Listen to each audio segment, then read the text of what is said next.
2 முட்டை, 3 ஸ்பூன் அரிசி மாவு, ஒரு 1/2 லிட்டர் பால், கொஞ்சம் சர்க்கரை இருந்தால் போதுங்க. இதே மாதிரி செம்ம சூப்பர் அண்ட் டேஸ்டியாக சாஃப்டான ஒரு புட்டிங் செஞ்சு நீங்களும் அசத்தலாம். Hi friends, welcome to Aniya life style.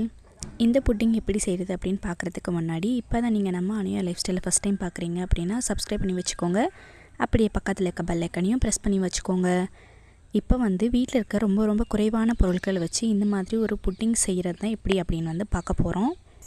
வீட்டில் இருக்கிற ரொம்பவே குறைவான பொருட்களை வச்சு ரொம்பவே குறைவான நேரத்தில் செய்யக்கூடிய ரொம்ப ஈஸி அண்ட் டேஸ்டியான புட்டிங் இது. ஸோ எனக்கு தெரிஞ்ச டிப்ஸ் அண்ட் ட்ரிக்ஸ் எல்லாம் நான் இதில் சொல்லியிருக்கேன். ஸோ வீடியோவை ஸ்கிப் பண்ணாமல் ஃபுல்லாக பாருங்கள். இப்போ ஒரு கிண்ணத்தில் 5 ஸ்பூன் சர்க்கரை சேர்த்துக்கலாம். சர்க்கரை சேர்த்துட்டு 2 ஸ்பூன் தண்ணி சேர்த்துட்டு இதை கேரமலைஸ் பண்ணிக்கோங்க. இதை தான் நம்ம புட்டிங்கோட பேஸாக யூஸ் பண்ண போகிறோம். அதுக்காக அடுப்பில் வச்சு கிண்ட ஆரம்பிச்சிங்க அப்படின்னா ஃபஸ்ட்டு இது அந்த தண்ணியெல்லாம் உருகிட்டு திரும்பியும் கட்டி ஆகிட்டு மறுபடியும் திரும்பியும் தண்ணியாகும். ஸோ இறுகிடுச்சின்னு சொல்லி பயந்துடாதீங்க. இப்போ பார்த்திங்கன்னா ஒரு தேன் கலர் வந்துடுச்சு.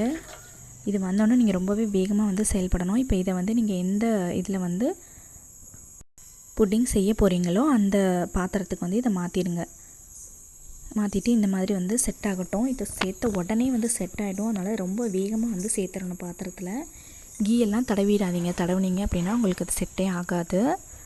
ஏன் அப்படின்னா கீ தடவுனீங்க அப்படின்னா ஒரு பக்கமாகவே உருண்டு சேர்ந்துடும். அதனால் இப்போ இன்னொரு கிண்ணம் எடுத்துக்கோங்க. அதில் 3 ஸ்பூன் அளவுக்கு பச்சரிசி மாவு சேர்த்துட்டு 200 mlக்கு காய்ச்சின பால் சேர்த்துருக்கேன். காய்ச்சி ஆற வச்ச பால் சேர்த்துட்டு இதையும் நல்லா கட்டி இல்லாமல் கலக்கி ஒரு சைடு வச்சுக்கோங்க. இன்னொரு பாத்திரம் எடுத்துகிட்டு அதில் 300 ml பாலை நல்லா கொதிக்க வைங்க. நல்லா கொதித்ததுக்கு அப்புறமா 5 ஸ்பூன் சர்க்கரை சேர்த்துருங்க. நான் சர்க்கரை மறந்துட்டேன். 5 ஸ்பூன் சர்க்கரை சேர்த்ததுக்கு அப்புறமா நம்ம கலந்து வச்சுருக்கோம் இல்லையா அந்த பச்சரிசி மாவு பால் கலவை அதை இதில் சேர்த்துட்டு நல்லா கலக்குங்க. இது நல்லா கலந்து நல்லா ஒரு திக்கான கன்சிஸ்டன்சிக்கு வரணும். சர்க்கரை 5 ஸ்பூன் போதுமானதாக இருக்கும். இதுக்கு உங்களுக்கு கொஞ்சம் இனிப்பு சுவை கூட வேணும் அப்படின்னா 1/2 ஸ்பூனாக கூட போட்டுக்கோங்க. பார்த்திங்களா, இந்த மாதிரி நல்ல திக்கான கன்சிஸ்டன்சிக்கு வந்துடணும். இது ஆறுனதுக்கப்புறம் இன்னுமே இருக்கும். அதனால் இந்த ஸ்டேஜில் இறக்கி வச்சுட்டு நல்லா ஆற வச்சுருங்க கம்ப்ளீட்டாக. ஆறுனதுக்கு அப்புறமா 2 முட்டையை உடச்சி சேர்த்துட்டு நல்லா பீட் பண்ணிக்கோங்க.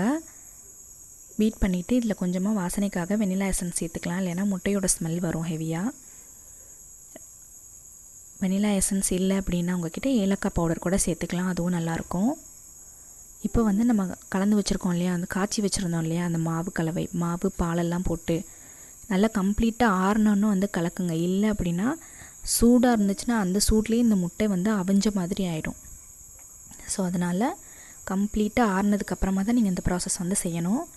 ஒரு பிஞ்ச் உப்பு போட்டுக்கலாம். ஏன் அப்படின்னா இனிப்பு சுவையை கொஞ்சம் தூக்கலாக காமிக்கிறதுக்காக சேர்த்துட்டு இந்த மாதிரி நல்லா கலக்கிட்டு இதுக்கப்புறமா நம்ம ஏற்கனவே செட் பண்ணி வச்சுருக்கோம் இல்லையா கேரமலைஸ் பேஸ், அதில் இந்த மாவை இப்போ சேர்க்க போகிறோம். இந்த மாதிரி நல்லா சேர்த்துட்டு ஒரு டேப் பண்ணிவிட்டு ஒரு இட்லி பாத்திரமே போதும். இட்லி பாத்திரத்தில் கீழே ஏதாவது ஒரு கிண்ணம் இல்லைன்னா பிரிமனை இருக்கும் இல்லையா அது ஏதாவது போட்டு தண்ணியில் டச் ஆகாமல் வச்சுக்கோங்க. நான் ஒரு பிரிமனை வச்சு தண்ணியில் டச் ஆகிற மாதிரி இருந்தது. அதனால் நான் அதுக்கு மேலே ஒரு தாளம் வச்சுக்கிட்டேன். இந்த மாதிரி இட்லி பாத்திரத்தில் பிரிமனை இல்லைன்னா உங்கள்கிட்ட ஸ்டாண்டு அந்த மாதிரி இருந்ததுன்னா வச்சுக்கோங்க.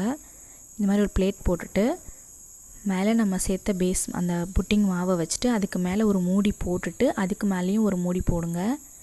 இல்லை அப்படின்னா இந்த ஆவியாகி வர்ற தண்ணி எல்லாமே அதுக்குள்ளே விழுந்து உங்களுக்கு புட்டிங் கொலன்னு ஆகிடும்.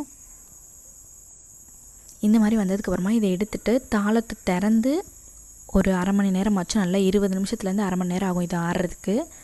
திறந்து ஆற வைங்க. அப்புறம் ஒரு ஓரத்தில் லேசாக இழுத்து பார்த்தீங்க அப்படின்னா ஓரம் எடுத்து வரும். அப்போ லைட்டாக நைஃபால் ஒரு ஓரத்தை மட்டும் எடுத்து விட்டுட்டு இந்த மாதிரி டேப் பண்ணிங்க அப்படின்னா கொஞ்சம் கூட பிடிக்காமல் அப்படியே உங்களுக்கு டிமோல்ட் ஆகி வந்துடும். கட் பண்ணும்போதே பார்த்தீங்களா எவ்வளோ சாஃப்ட் அண்ட் ஜூஸியாக இருக்குன்னு. சாப்பிட்றதுக்கும் ரொம்பவே டேஸ்ட்டாக இருந்துச்சு. நீங்களும் இதே மாதிரி செஞ்சு பார்த்துட்டு உங்களுக்கு எப்படி வந்துச்சு அப்படிங்கிறத எங்களுக்கு கமெண்ட் பண்ண மறக்காதீங்க ஃப்ரெண்ட்ஸ். நெக்ஸ்ட் ஒரு இன்ட்ரெஸ்டிங்கான ரெசிபியோட மீட் பண்ணுறோம். பாய்.